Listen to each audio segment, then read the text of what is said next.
can hit Hall of Fame within their first year in life insurance?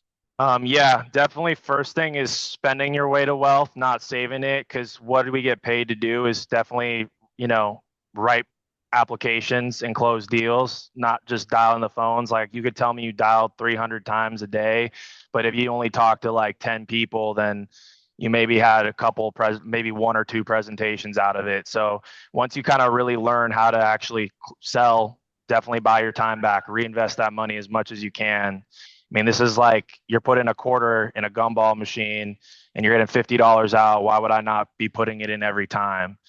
I can see more growth. I can say, oh, I want to save $500, put that towards the S&P 500. But I can tell you, if any money I put aside towards investing, I've made way more money reinvesting it back into my business. This is your number one income producing asset, especially when you're starting out. Second is going to be just really have a level head. You got to, and that's something me and Jonah was my weakness at first. Really, just like staying level the whole entire time, not taking it too seriously. Like we get way overcompensated for what we do. And then the last thing would probably be just really having like a servant mentality, because that's when I've seen, people who rush through a presentation and act very transactional. You may get a deal, but it's not going to be as big as somebody who took the time to understand someone's financial circumstances, their whole family situation, and see what could I do to provide them the most amount of value and put them in the best position possible, which usually leads to way higher premiums overall.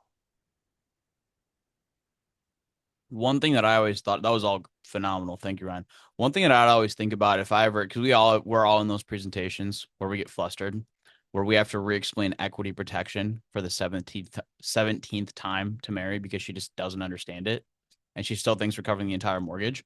So thank you, Ryan. I know you're in a prezi, so close that deal. But one thing I've thought about is, I think, dude, I'm gonna get paid $1,000 to spend an hour of my time with this person. That would be completely illogical and dumb of me to just to fumble this or try to rush through it. And so think about, we get paid a ridiculous amount of money to help families and do what we do. And to Ryan's point, his second point too is that's so important, where no mountains and no valleys. I tell myself that all the time. No mountains, no valleys. Stay right here and stay level. And then I'll share one more thing and let's introduce our guest. I was in a one-on-one with an agent earlier today, and he sighed. He's like, "Man, this business is really tough." And I look at him, and I start smiling, and he looks at me, and he's like, that was not the reaction he wanted." He's like, kind of rolls his eyes. I'm like, and I asked him, I said, "Would you want it to be easier?" And he didn't know how to answer that question. And the thing about this business is, if it were easier, nobody it wouldn't pay well. And then if it was easier, everybody would be doing this and it wouldn't pay well. And the fact that it is hard is exactly why we get paid what we get paid. So as long as you can get through your first 6 months in this business, nobody quits after that. So that I could keep going, but without further ado, let's introduce our guest. Claudia, could you pin not only our guest but also Jordan as well, please? Where's JP and Joe? There they are. What's up, Boom. boys? The Michigan boys. What did you guys do this last month? Just under 1.3. Sheesh. Show some love in the comment section for these boys. That's absolutely massive. That's absolutely massive. So you're well over $1 million a month that you guys are ripping. Everybody knows who you guys are. How long, for those that don't know how long you've been in the business for, how long have you guys officially been selling life insurance and building? I've been here for 3.5 years, and what are you, about 18 months in? Going on 16, but yeah, close enough. Yeah. you, you guys are on an absolute hockey stick of growth. So there's a few things that I want to pick your brain about specifically that you guys do phenomenally well. The first thing you guys do is you guys are really good at getting a brand new rep, especially somebody that's never sold before. So let's say you took me, and let's say I'm straight out of high school, 18 years old. Fabian is a phenomenal example of this. And I'm like, dude, never done sales before. I don't even know what 1099 commission sales is. what are you going to be teaching me and instilling in me, and what are the inputs that you're going to hold me accountable to have success within my first 30 days in the business?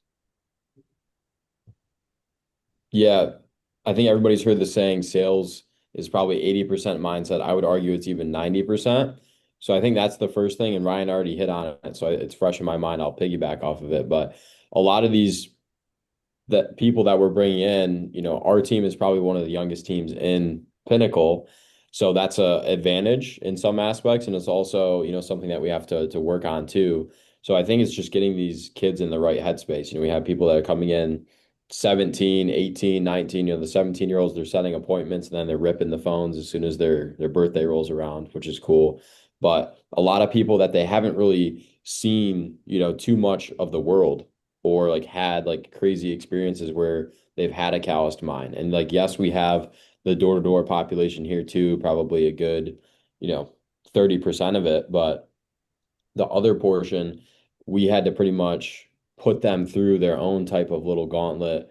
And I think that starts with stuff outside the office, just making sure that they have a clear roadmap of, when they come in, this is your vision, these are your goals. All right, how do we get you there, and lay that out to them? And then it's just leveraging either people or resources to help them get there as soon as possible. Absolutely. What are the inputs that you're holding me accountable to in my first month? It's situational, but tracking their numbers, and we were just going over this today, like we have to do a better job of enforcing this, but like using the KPI tracker on Pinnacle Score, that's going to be a game changer, because then, as a mentor, you can go in there and you can see your entire team's numbers. And I know Jonah and Claudia are probably on the same page. Like, we don't want to have a one-on-one with somebody if they don't have their numbers ready. Well, now it's, if they're tracking them, you're going to see it because it's right there on the score, and you can just toggle right over to your team and see them. So tracking their numbers, just simple stuff like showing up to the office a little bit early so that way you can set yourself up for success after our morning meeting, hit the phones right away. Staying late, had a little conversation this morning with the groups. Some of them were getting a little too delusional in the wrong way. It's great to be delusional if it's working for you, but when you're living in a fantasy that you've maybe made it when you haven't, then that's very problematic. So we kind of had to lay down the law on that one this morning. But as far as like what to hold them to, definitely something personal development related. Like, we have a Snapchat group chat. So I'm always sending a gym pic in the morning, whether it's like a run or, sauna, lift, and then everyone else is doing that too. And then podcasts and books, getting somebody and laying it out very clear, like based off of your situation, you've never made this amount of money before. You should probably read this book about, keeping your money. Well, you need help with your mindset, so let's go with this book. Or you need to understand sales, like let's go, read this book or listen to this book. One that I'm listening to right now that's extremely helpful with like building your business if you're trying to bring people in is Sell It Like Sirhan. I've listened to this thing like 3 times, but every time I listen to it, I take away something new. And he talks about balls in the air. That's the same thing with your sales because he's using it in a real estate context. But I'll just use Josh as an example because I see him on my screen. I know Josh has a lot of balls in the air right now because he's doing 80K in a month. So when a deal falls through, he's not worried. He could care less because he's got so many other balls in the air that he knows are going to get closed. So it's the same context with, your agents. Well, if, Johnny didn't work out because he couldn't, keep his temper in check, then it doesn't matter because you've already got, so many other balls in there. But you do, and this is something that I think JP does a really good job with too. You have to place a really heavy emphasis on being genuine and expressing how much you do care for the people that are in the door, and just equipping them to feel that same sentiment that you have for them, and getting them to think a little bit bigger and see what you see. If I could piggyback on that, because it's funny you bring up Sirhan, because I was just with a gentleman yesterday. He's actually going to be at the Chicago conference. His daughter works directly for his company, and she's pretty close to his executive team, and she's had the opportunity to be mentored by Ryan Sirhan. And she said just she said how fanatically he works is a testament to the personal brand that he's built, where he's an absolute animal. Like, not only is he always on working and always on go mode, but how intentional he is with his time. Like, when he's walking into a meeting, it's a 10-minute meeting. Like, you're boom, boom, boom, boom, boom. There's no BS. There's no small talk. There's nothing. Like, you're straight to the point, deliver the facts, this, boom, and then he's on to the next meeting. And she's like, when she's working for him, like, she's go, go, go, go all the time. And I was talking with so I had the opportunity to have lunch with some pretty high level people in politics yesterday at the Breakers. And one of the ladies she's the state legislator, and she approved she was the one that actually got the airport switched to Donald J. Trump in West Palm. And she was asking about our business. And I was telling her how it's evolved from when I started to what it is now, where she couldn't believe how many young people there are in life insurance. She just thought it was the best thing in the world. She's like, that's so amazing.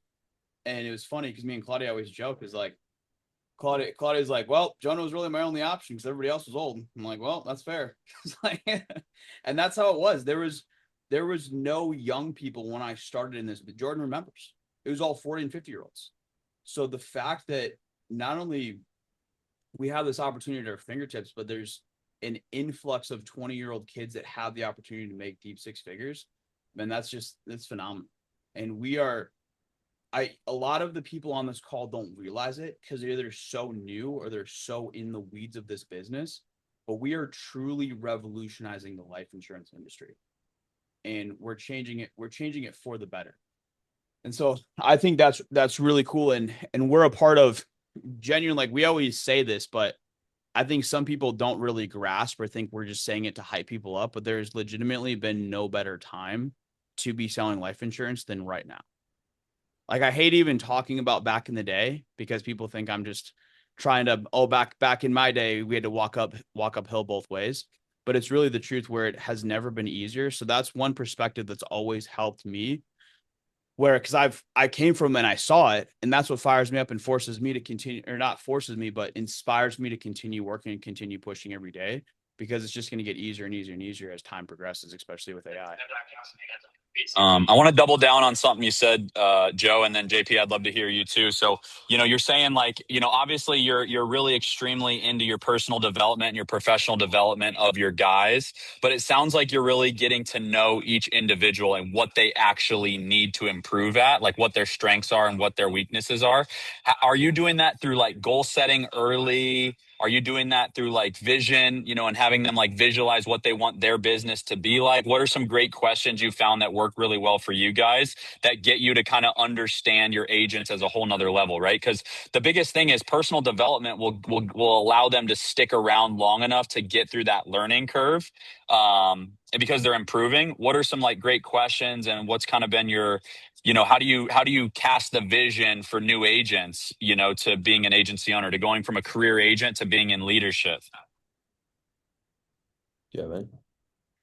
Yeah, I mean, everybody comes into this for money, but you have to dig deeper. It's especially that first year, like, you're going to have a ton of different bumps in the road and struggles. And yeah, I think if you come in just for money and that's solely it, like, you're not going to push through those things. But if we're looking at it saying, hey, I'm leveling up as a human, getting in the gym, consuming the right content, building relationships with other people who are going places, like, that's going to get you a lot further. When you have something that doesn't go your way, it's not going to completely halt your business. You're going to find a way to be a problem solver and get through that. So yeah, I think it's just a deeper, like, sitting down with guys and asking them like what their deeper why is, what their vision is for the next 2, 3, 4, 5, 10 years. Not just, hey, what do you want to sell this month? Oh, cool. How much do you want to make? What car are you going to buy? What watch are you going to buy? Like, actually getting into a deeper level where, we have guys that they're on a mission to pay off their parents' house because mom and dad are both still slaving away in their 50s, 60s. Like, that's deep. When you have a goal like that, when it's not about yourself, it's about taking care of other people, thinking about your future family. Like, that's the stuff that gets you out of bed and gets you hyped to attack the day, regardless of whether it goes great or, you get your teeth kicked in. So. Yeah. And to add on to that, that's like the first question I'll ask somebody. I'm trying to differentiate myself from everyone else. for one, but if I ask them that question and they give me an extremely bland response, that is a little cue to me that they probably aren't going to take this very seriously, or I'm not going to be taking them as seriously as someone who is like, dude, like, I want to go make this amount of money because I want to do this, this, and this. And I want to be able to give back and do this for my family and blah, blah, blah, blah. Like sometimes I'll ask that question, they'll go rambling for 5 minutes. I'll say, okay, this person is very passionate about that. Then you'll get the answers where they say, like, to what's your vision or where do you want to be in a year or 5 years? And it's like, oh, I don't really know. I just want to make money. Like if I hear that answer, it's like, all right, I'm gonna let someone else go and talk to this guy. So yeah, to your point, Jordan, I think it's having those genuine, intimate conversations with them. And more so now, like we've kind of transitioned to we're doing that with the leaders versus like just solely, new people coming in. That's part of like the growth phase, I guess. But now like we're starting to equip them to do that with them, kind of like how we were doing when they started. Let me ask you Awesome. this, Joe. What do you do when you're with a one-on-one with an agent? And what if, like, let's say I'm an agent, I say, Joe, like, I don't really know what my why is. What are the questions you're asking, and what's the conversation to dig 3-4 layers deeper to build to really figure out what drives that person and why are they doing this, and help them discover that together.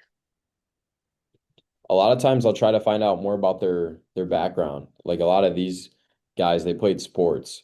So if they played a sport, I'm assuming they're probably competitive. So maybe like they don't have a deep why, but they just want to compete with other people and they find like fulfillment in that. So like that's something that's really worked for us is either incentives or just throwing two dudes in a group chat and said, hey, like whoever sells more this week's gonna get Chipotle or a hat or a dinner, like just random stuff. And then you'll see these two dudes just go teeth and nails, to the brink of it.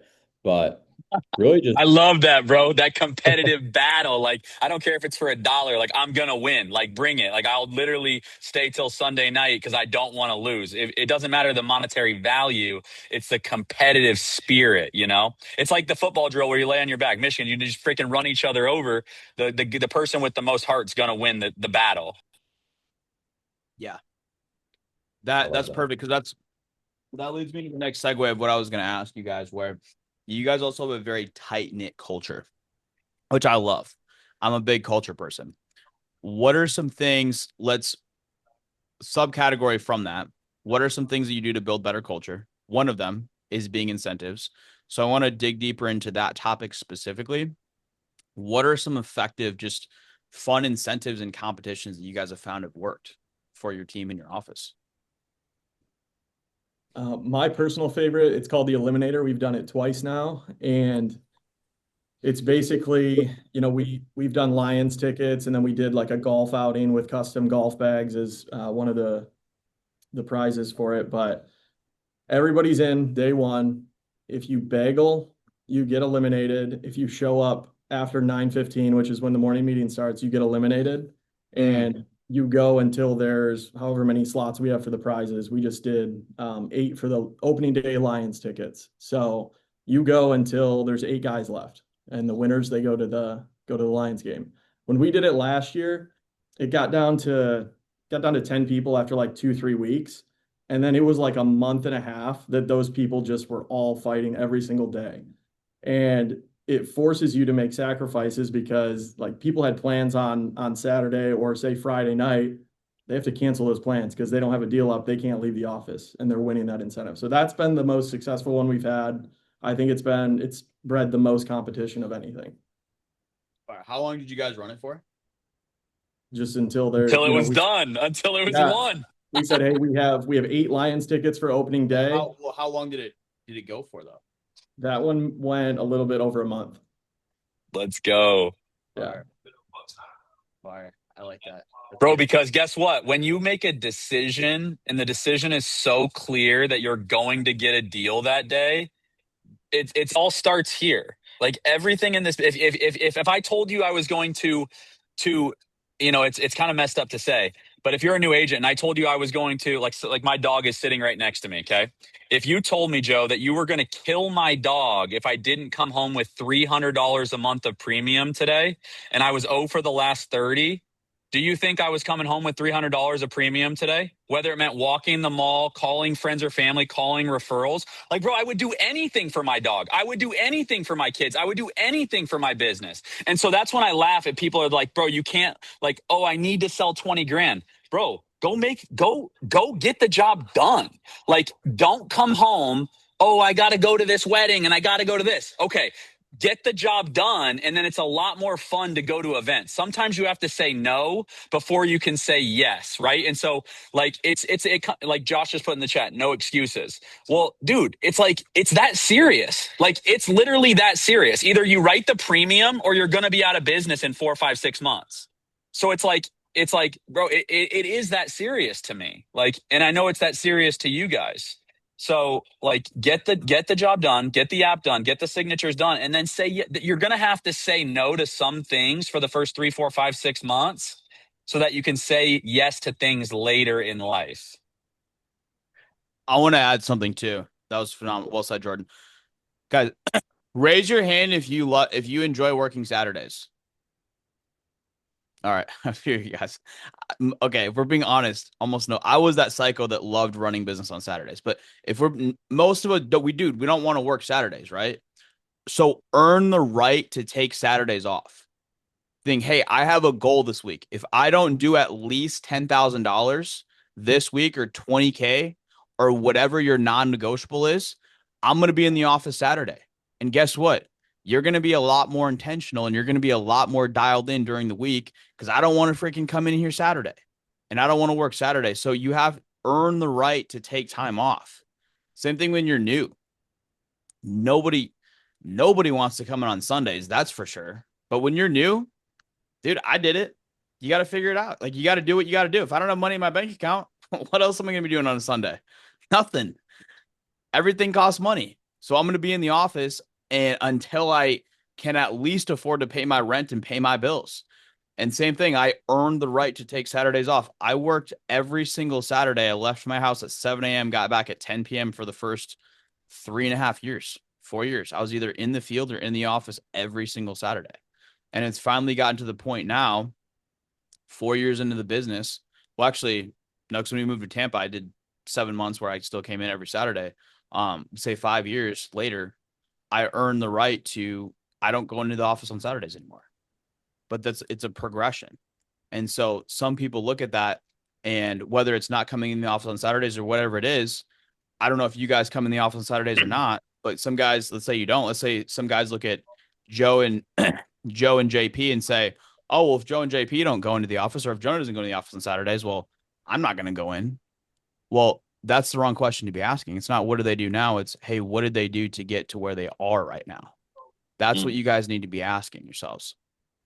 So what are some other than incentives, and incentives are great, and I love competition and competitiveness. What are some other culture building, I guess not tips, but yeah, culture building tips you would give for everybody on this call that's looking to build their sales team?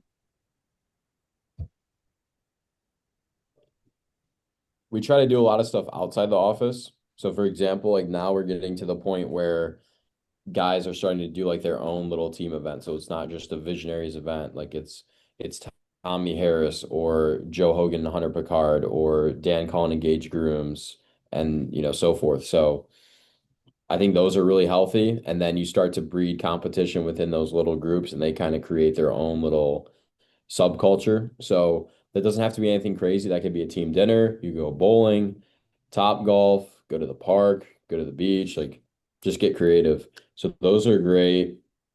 Another thing is breeding competition. Like sometimes we'll just go look at the leaderboard and then we'll take, 2, 3, 4 names, throw them in a group chat and just kind of put like the popcorn emoji or like the eyes or say, hey, like, whoever sells the most this week's going to get this. And they all start talking trash to each other. So that's really cool to see as well, because then they're firing each other up. And then another thing that benefits the mentor on the time efficiency side is when you have agents in a similar spot, group them up into 3, 4, 5, or if it warrants a larger group, then go for it. But ideally 3, 4, 5, so that way they can start to connect with each other on a more personal level. So for example, if I have 3 brand new agents and they're all like in the contracting phase or appointment setting, perfect. I'm gonna pull all 3 of them into a group call. We're gonna go around like the first couple of minutes, let's say it's Monday. Jonah, how was your weekend? Okay, cool. Jordan, what was the best part of your weekend? JP, what did you do this weekend? And just kind of get them opening up. Maybe Jonah and Jordan don't get along at all and they have no common interests. Well, I'm probably not going to get them on the same call every single time, but if JP and Jonah are hitting it off, I'm going to remember that and they're going to start building chemistry. So I'll plug them in with each other so that way it's more healthy competition. So it doesn't always have to be fun stuff. It can be work related. You're getting them on trainings or in certain rooms with each Mhm. other. Plug Or and play with if two people different have people. beef, you're putting them, pairing them up for sure. Well, I think that leads to, like Joe, you're really good at reaching out for things when you're like, hey, I want to do this. So like, and you and I have exchanged text messages and unfortunately, we've been in different locations a couple of times, but you guys should write this down. Everyone who's on this call, write this down.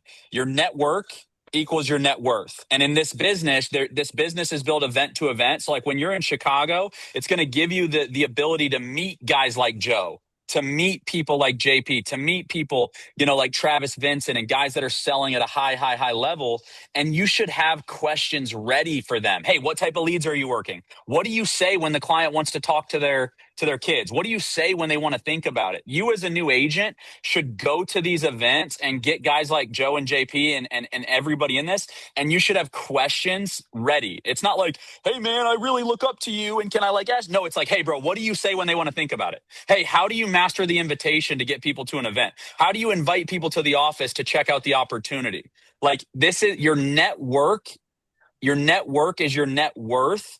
And the most valuable thing you can do is have questions prepared when you go to these events. Like I will die on that. Like you can literally change your business with one big event and meeting 5 or 10 people. And guess what? You're going to ask them all the same question and they're going to give you a different answer. And you need to figure out what works for you. Was there an event for you guys? Was there an event for you guys that changed your business or that gave you momentum? Can you kind of talk about what events have done for you guys in this business, whether it was Summit, whether it was Orlando, kind of what that's been for you guys? Yeah, I just think the annual convention for like our original core, a lot of guys were coming over. They were like half in, half out, and a lot of guys coming from the door-to-door space. And that was the award ceremony specifically was the big, like that was Mm, the light bulb moment where, in door-to-door, it was like, dude, you got to be cream of the crop to make money and be successful in that. And you go to the award ceremony and you have kids fresh out of high school, fresh out of college. You have stay-at-home moms, like people from all walks of life that are selling 4, 5, 600K a year. It's not just part young, time, Melissa Curran up there. She's like, oh, I worked 20 hours, sold 500K. exactly. And in the door-to-door space, it's like, yeah, you look at 1 through 10 and they're all 18 to 25, like jack dudes that are all cut from the same cloth, basically. So yeah, I think that's like the biggest thing. You go, oh wow, not only can I do this because I have a sales skill set, but when I recruit to this, it's so much more scalable because I Mm. can pull from so many different pools. It's not just one demographic or one age group that I can scale my business with. Yeah. Speaking of which, guys, drop an emoji in the chat if you've gotten your ticket and if you've gotten your plane ticket and your ticket to the Chicago conference.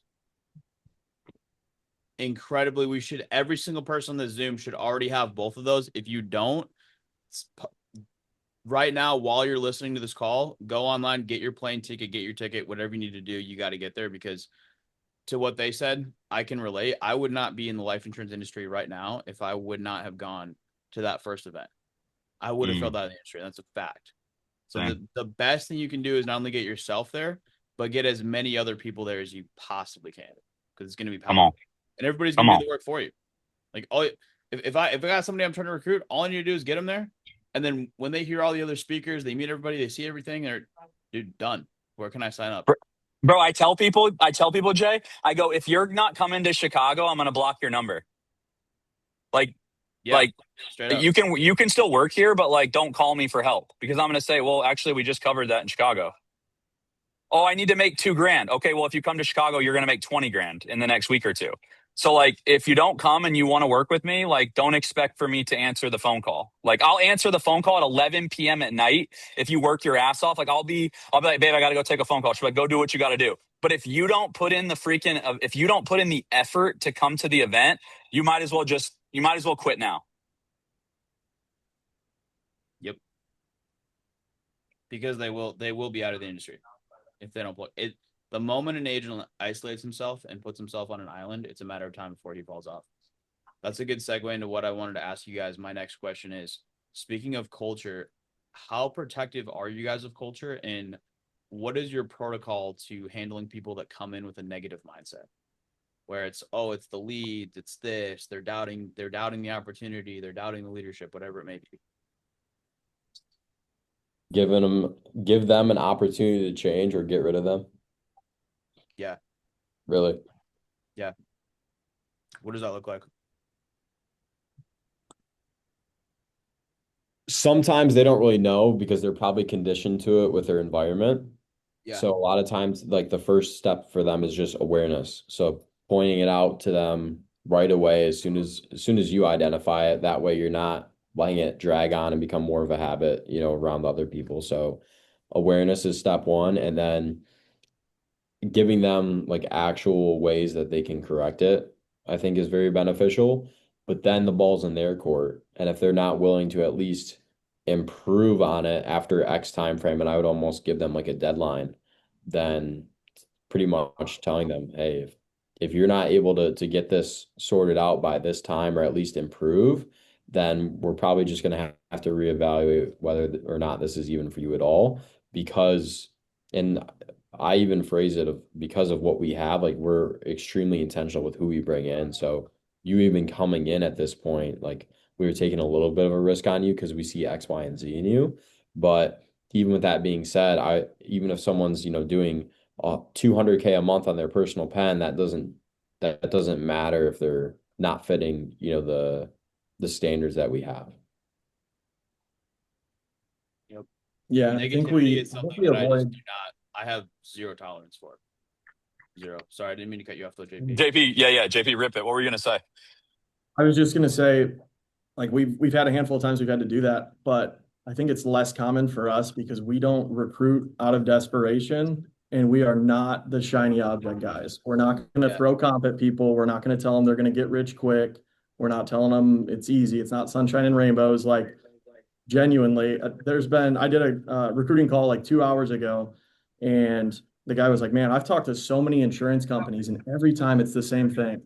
They get right into just rambling about how much money they make, how much money their guys make. And like, that's all they talk about for the first 10, 15 minutes. And the amount of times that we've had guys who have talked to a bunch of companies and, you get 10, 15 minutes into a recruiting call and they go, what's crazy? You haven't brought up money one time. And it's like, yeah, that's not the point. We talk about personal development, being coachable, being hungry, being consistent, all of these things, building up to become the right person, and then serving other people. Well, money is a result of that in this vehicle. That's how it works. So we're trying to attract people that see that vision. They understand, hey, money's important, but it's a back burner thing that comes as a result of doing all the other little things right. Wow. Into that. That's huge, bro. That's huge. Attracting exactly who you want to be with and who's easy to coach. That's a massive nugget right there. Personal development, coachable, hungry, serving others, all before the financial, right? Because if you become the right person, money, you never worry about money. Like if you become the right person and have the right habits and have the right schedule, you'll never worry about your commission check because you'll just produce. So that's fire.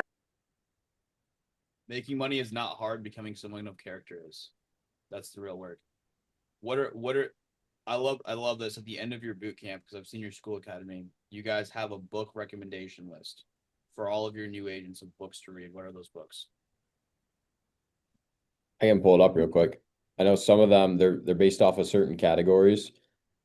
They also have podcasts. The two that I always recommend when they ask us is Ed Milet and then Mindset Mentor by Rob Dial. For books, there's Mindset and Personal Growth. So if I were to give you three out of that list, Atomic Habits by James Clear, Grit by Angela Duckworth, and then Outwitting the Devil by Napoleon Hill. It's a really good one. Free audiobook on YouTube. Check it out. Sales, Sell or Be Sold, Psychology of Selling, and Sell It Like Sirhan. Communication, Five Dysfunctions of a Team, How to Win Friends and Influence People, Start with Why, and then How to Keep Money or Make Money, just abundance mindset, Psychology of Money, Millionaire Next Door, Rich Dad, Poor Dad. Let's go. Let's go. All right, we're running we got a few minutes left of the call. Jordan, I know you had some other questions prepared you wanted to ask. Yeah, I mean, I'd love to kind of understand, you guys are at 1.3 last month. Is that right? How many agents was that? 82. I think it was 87. Okay. So about 15K per agent IP average 15K. But what's your guys' goals? What's your guys' goal for next year? Like, what do you guys want to get to? What's something you guys are implementing right now to kind of go to the next level? Before I answer that, I actually just pulled it up. So I see on my end, we have June, July's not out yet, but for June, you had 82 agents. You had an average writer of 14,000, which is really good. That's solid. But sorry, I didn't mean to cut you off. No. Appreciate you. But what goals we're striving for? Come on. Yeah. I mean, we want to hit three mil as soon as possible. We can definitely do that within the next, year for sure. I think within 18 months, we'd like to be sitting in the 5 mil bracket with you guys right there. I think that would be awesome. And then also got my whiteboard over here as a reminder.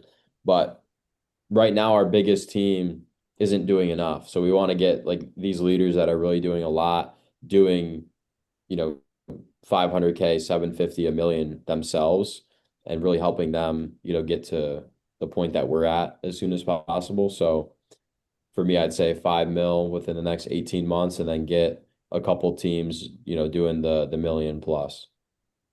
So 200 agents gets you to 3 mil, right? At 15K per agent. So 200 agents gets you to 3 mil. I think you guys could probably do that in the next 90 days, realistically. If everyone goes out and recruits one person with the Chicago event coming out, based on my 10 years of seeing this, is everyone pretty much doubles after every event. Right. So I think you guys could be at 3 million in November by the JW Marriott Tampa event. But what's something that's been a bottleneck that maybe you feel like's been holding you back that we can all watch out for? Like I don't have that many agents right now. I'm chasing you guys down. I want to battle with you guys. What's something that I can look out for a roadblock in my personal business, and what's something that's maybe bottlenecking you guys right now?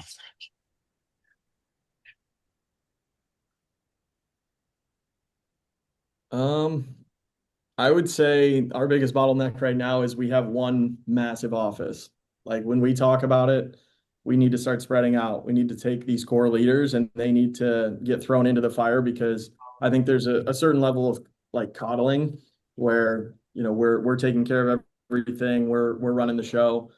And when you start to branch out like that, Jonah went through that phase where he started opening up other offices and these guys who were just kind of under his wing, like they had to step up and they had to develop and they had to grow.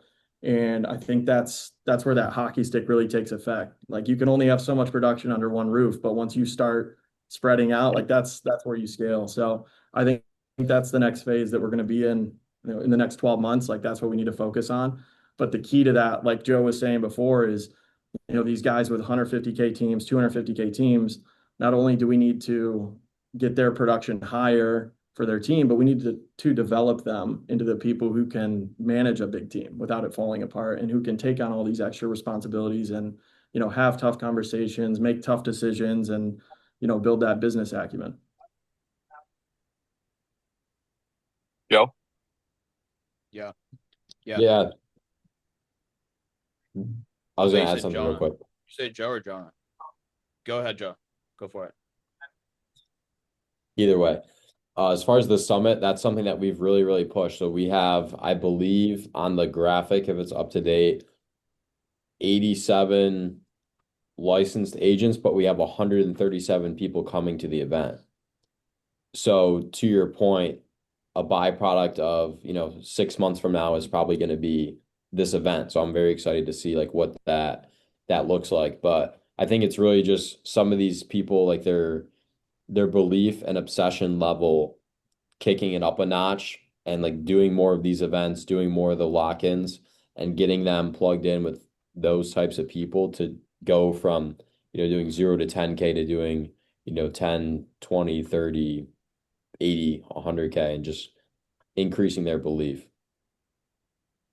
A good rule of thumb is every person you bring to these events, whether it's the summit, whether it's the sales conferences, it's going to add $10,000 a month in monthly production to your business. Like Jordan has the math, we have the math to prove that. We've seen that time and time and time again consistently. So, last question for you guys, because I think everybody in this call can agree, and I can attest to this more than anybody. I've learned the most from my failures. I've learned way more from my failures than my successes. And I think a lot of people can relate with that. And in this business, there's the hard way to learn, and there's the hardest way to learn. And so, what are some mistakes that, if you guys are comfortable sharing, that you guys have made that you'd be willing to share with the team? That way, the next up and coming generation of leaders do not have to make those same mistakes. Yeah. For me, I would say as we started to grow, once we got to like 500, 750K, just, I guess the saying, if you want it done right, do it yourself. Like I really owned that where I was like, no, I'm going to wear all the hats. I'm going to do everything because I want to make sure that it's right. And I was afraid to delegate and like give people the chance to grow. And I think it's super important to start to identify the leaders within your group and identify their strengths. Like when Joe and when we formed the partnership with the other guys, the first thing, and this was Joe's idea, we sat down, the first thing we did was self-analyze. What are our three biggest strengths? What are our three biggest weaknesses? And it was funny because a lot of our strengths were all different, which is awesome. And, the thing I was trying to take on before that I'm not necessarily the best at, that might be my weaknesses, while there's other people, just so happens it's their strength. So I think just having the faith in other people that they'll be able to figure it out, throw them into the fire, let them take over what they're really good at, and just be aware of your weaknesses and then find out who you can leverage, who's really good at the things that you're not good at. Joe, what would you say? Yeah, for lack of a better term, just like being too nice. Sometimes, like I used to be the exact opposite. Probably like 2 years ago, and I'm still very competitive, but extremely competitive where I would just like almost have a hatred for somebody that would like call me out or not call me out, but like in a sales competition, right? And I'd be like, all right, like I'm just gonna, bury you and have, no remorse whatsoever, just like very tenacious. And then I kind of flip that around to try to be more understanding and almost too understanding and, being a little too sympathetic. So now I think it's finding the balance of, being very stern, but also supportive at the same time, like where it's needed. And I like, how Jordan explained as far as the summit, like, hey, if you're not going to be there, I'm going to block your number. Like that's definitely what I would have said a couple of years ago. Now it's like, hey, like I kind of understand, but it's just framing it the right way and setting the proper expectations. So I guess just finding that fine line over time is what I've been working on. Having more empathy. I've definitely developed that too. I used to be a lot more hardcore and less patient. I think as you grow, you learn to have more patience with people, but you also there's a certain point where you have to stop giving grace. Where even Jesus, there's a certain point where even with God, he cuts off the grace, and that's where you're eternally separated from him. So having that balance of understanding where people are coming from without lowering the overall expectation for the group and maintaining a high standard. So it's phenomenal. Guys, get out to Chicago. Anything else? Any close us out? Par us with some words of wisdom. I just want to say thanks for having us on. I've done this before. I think JP has too. It's always a pleasure. And, you know, Claudia, Jordan, Jonah, you guys are doing amazing things. I know just off of who I see on this, Josh has been killing it. Of course, he's on the call. Shout out And Josh. Cypress, Ethan Corsi. I'm skimming through, but Simon, of course, all these guys are killing it. It's really amazing to see. I think we can all do a better job of pretty much doing what Jonah's doing and reaching out to other people in Pinnacle that are really killing it and getting them on the team calls, or hey, like if you just have 10 minutes, I really think you'd resonate with this guy, or you're just leveraging each other. And I think that's where we can all like really grow together, is by working together instead of against each other. Yes. Agreed. Well put. Well, JP, Joe, we appreciate you guys. Looking forward to seeing everybody next week in Chicago. If you guys aren't able to make it out, don't call Jordan because your number will be blocked. Catch y'all.